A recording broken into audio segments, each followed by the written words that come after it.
Bonjour mes amis, je m'appelle Elena Tkachuk-Panos. Je suis médecin, coach ICF, neurocoach, neuropsychologue, maître PNL et je pratique le coaching et le mentoring dans mon cabinet à Genève et je reçois mes clients également via Skype. Mes amis, dans cette vidéo, nous allons parler des émotions et nous allons analyser qu'est-ce qui est le plus sain. C'est d'exprimer vos émotions ou de les refouler. Donc, les émotions. Ces dernières années, le terme l'intelligence émotionnelle est devenu très à la mode. Avant cela, parlant un langage simple, tout le monde savait que nous avions une intelligence ou pas. Et puis, on a commencé à parler du QI, le quotient intellectuel. Et là, beaucoup de monde ayant les résultats insatisfaisants du test QI ont commencé à même cacher ces taux insuffisants pour correspondre. Mais actuellement, on sait que le test QI peut ne pas refléter le niveau réel de l'intelligence. Et maintenant, voici que l'émergence du terme l'intelligence émotionnelle a encore confondu nos esprits. Alors, mes amis, à quoi ressemblent nos émotions de point de vue d'anatomie et de la physiologie? Dans les parties supérieures de notre cerveau se trouve le néocortex ou la matière grise, là où se situe notre esprit ou notre partie rationnelle. Elle est responsable de l'activité nerveuse supérieure ou de la fonction cognitive, donc de tout ce qui est la réflexion, planification, la logique ou l'analyse. Et puis, il existe les structures plus anciennes situées en profondeur et parmi elles, notamment le tronc cérébral, la formation réticulaire et le système limbique. Et c'est ici que se situe notre partie irrationnelle ou émotionnelle, nos sentiments et nos émotions. Donc la partie émotionnelle est la partie la plus ancienne de notre cerveau, dite également reptilienne. Ici, pour la première fois, est née notre émotion de base, telle que la peur, avec ses réactions typiques, s'attaquer, se cacher ou fuir.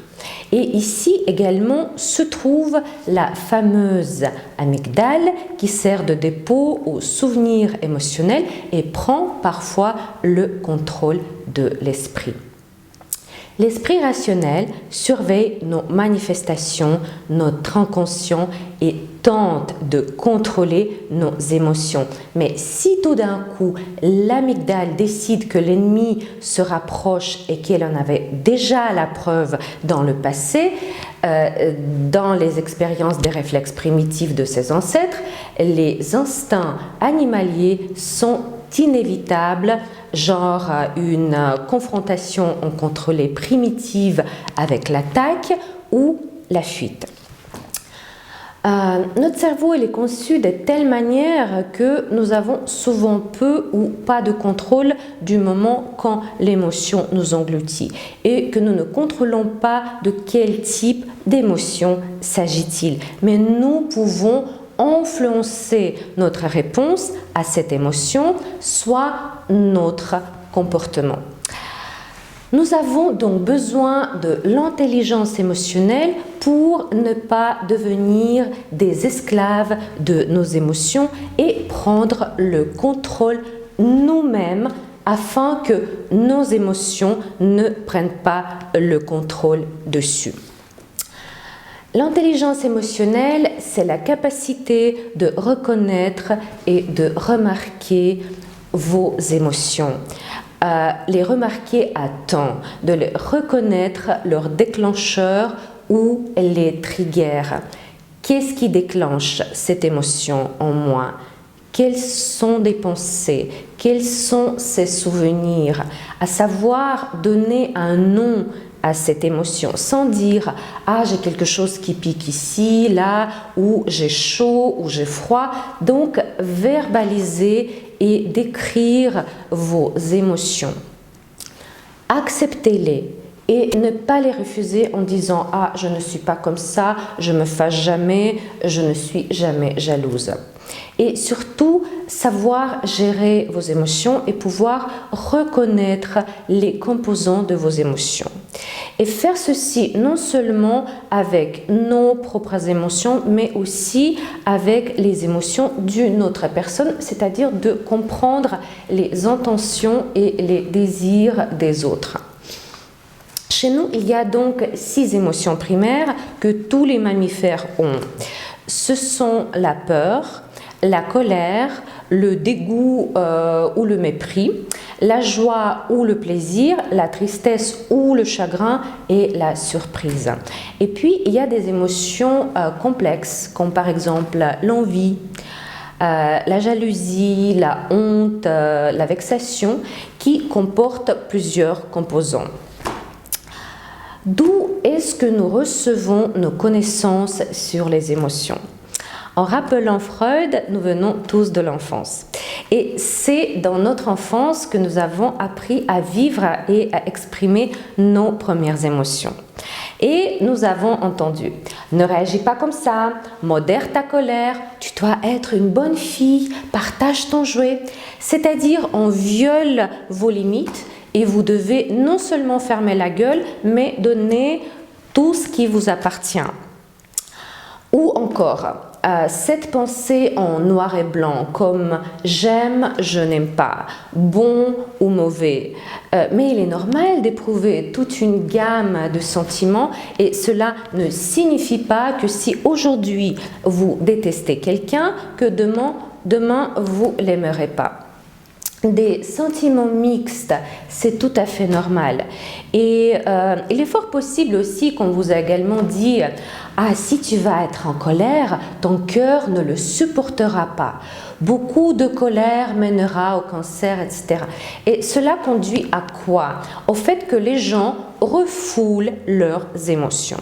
Alors, la bonne nouvelle, c'est que vous pouvez et vous devez exprimer vos émotions. Les émotions sont importantes pour nous. Sans elles, nous serons tous déjà dévorés ou piétinés il y a très très longtemps. Les émotions, c'est une partie de nous. Ce sont nos gènes qui nous ont été transmis par l'évolution. C'est notre adaptation à la vie et c'est notre force et c'est notre énergie. Avec l'aide des émotions, nous construisons notre vie selon nos besoins, nos frontières et ces émotions qui nous permettent de dire non ou d'accepter quelque chose dans la vie ou de le rejeter. Donc, si l'intelligence émotionnelle est bien développée, nos émotions consistent comme des capteurs ou des indicateurs particuliers qui nous permettent de voir ou de sentir « oui, ça m'appartient, c'est à moi »,« non, ce n'est pas à moi ». Donc, refusez ça. L'intelligence émotionnelle développée aide la création de liens dans la société. Notre intuition en dépend aussi. La capacité d'être sur la même longueur d'onde avec votre interlocuteur, d'entrer dans un état d'âme dont vous avez besoin, d'obtenir ce dont vous avez besoin. C'est aussi la résistance au stress. Moi, je choisis moi-même mon comportement et ce n'est pas genre une émotion qui me dicte qu'est-ce que je dois faire. C'est d'être compris par une autre personne et c'est de comprendre ce dont l'autre a besoin et de pouvoir le donner ou ne pas donner. Donc, autrement, métaphoriquement parlant, nous nous retrouvons sur le champ de mine, ayant peur de marcher sur une émotion et craignant de la réveiller afin d'éviter de ressentir ce sentiment qui est horrible. Oui, ce sentiment, il peut être vilain, moche, intolérant, terrible, mais c'est mon sentiment. Il est à moi, il m'a été donné pour quelque chose. Il est bien sûr confortable de cacher l'émotion, de la refouler, de la rejeter, d'aller manger, boire pour l'oublier, mais ce réconfort, il est faux. En conséquence, elle sortira là où vous ne l'attendez pas. Et cela, à la longue, peut conduire à une névrose, à une phobie ou à une dépression. Il est nocif de garder vos émotions en vous, d'essayer de ne pas les remarquer, ne pas les démontrer pour que personne ne les devine. Il n'est pas nécessaire que tout le monde sache que vous êtes bon. De dire que vous n'avez pas tendance à être en colère, vous n'êtes pas comme ça, tout le monde s'énerve, mais moi pas. Je suis comme il faut. Cette fausse image de perfection et toute l'énergie que vous employez pour la conserver va exploiter finalement ou vous conduire dans une névrose. Une autre chose, c'est comment exprimer vos émotions. Si votre patron, par exemple, est un imbécile et que vous lui versez du café au visage, cela ne fonctionnera pas. Si votre conjoint arrive en retard et que vous faites un scandale et vous l'appelez un pauvre con, la relation risque de se rompre. Pour exprimer vos émotions, il existe des règles de la communication saine, la communication de qualité et communication non violente. Ce sont des formules de communication que vous pouvez facilement apprendre en les travaillant dans le coaching. Un véritable indicateur de l'intelligence émotionnelle saine, c'est votre relation avec vous-même et avec votre entourage. Si vous êtes en harmonie, si vous êtes en équilibre, si vous menez pas des conflits destructeurs, genre une série brésilienne avec des adultères, des poursuites, des souffrances, des trahisons éternelles, votre intelligence émotionnelle est assez élevée. Alors, mes amis, comment faire élever et développer l'intelligence émotionnelle? Premièrement, c'est de comprendre la nature de ces émotions, connaître leurs composantes, leurs architectures et leurs schémas, saisir pourquoi elles vous ont été données ici et maintenant, que disent-elles, pourquoi elles reviennent encore et encore à nouveau. Deuxièmement, nous apprenons à les gérer avec soin. Donc, nous entraînons notre état de conscience, notre sensibilité, la compassion. Nous faisons l'effort de comprendre les sentiments des autres. Troisièmement, nous apprenons à tracer une ligne de démarcation entre votre interprétation et la réalité. Cela veut dire que elle me déteste, ça c'est votre interprétation. Si une personne ne vous répond pas au téléphone, ça ne veut pas dire qu'elle vous haït. Elle était peut-être occupée, il ne vous a pas appelé et cela parle plutôt de son oubli. Donc faites attention avec ça. Ensuite, pour le développement de l'intelligence émotionnelle, nous travaillons avec l'empathie. L'empathie, c'est la capacité d'avoir la compassion. Et la construction des limites personnelles également. Et ce sont les émotions qui consistent les indicateurs que quelqu'un a traversé votre frontière et s'est approché trop près de vous. Pourquoi nous sommes en colère? Ça indique qu'il y a une certaine violation de nos frontières a été faite et que quelqu'un s'est rapproché trop près.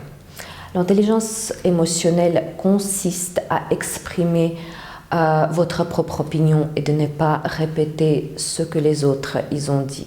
C'est une congruence, d'être aligné avec ce que vous dites et ce que vous ressentez, et elle est clairement lue par les autres personnes. Il y avait des études menées par les scientifiques au cours des 10 dernières années ont montré qu'un QI élevé n'est pas une garantie du bonheur et de la réussite dans la vie, et que 80% de personnes ayant réussi leur vie étaient des personnes ayant plutôt une intelligence émotionnelle. Ils utilisent les émotions comme la ressource, comme la motivation. Vous n'avez pas besoin de penser que personne n'a besoin de diplôme et que vous pouvez le jeter à la poubelle. Dans ma prochaine vidéo, je vais parler sur le thème de l'équilibre des émotions et de l'intelligence. Donc, en conclusion, mes amis, les émotions ne sont pas nocives.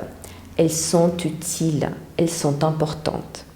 Les émotions ont un sens et nous pouvons les choisir et les contrôler. Jusqu'à présent, personne n'est mort sous une rafale des émotions. Donc, exprimez vos émotions pour avoir une bonne santé et surtout, exprimez-les correctement. Avec le thème de l'intelligence émotionnelle, les émotions et les limites personnelles, je travaille activement durant mes coachings. J'enseigne lors de mes consultations comment gérer vos émotions et comment les exprimer. Je donne des techniques très intéressantes pour vous entraîner. Alors, je vous attends à mes séances de coaching. Merci pour votre attention. Abonnez-vous à ma chaîne YouTube, laissez les commentaires et je vous embrasse et je vous dis à bientôt. Ciao, ciao.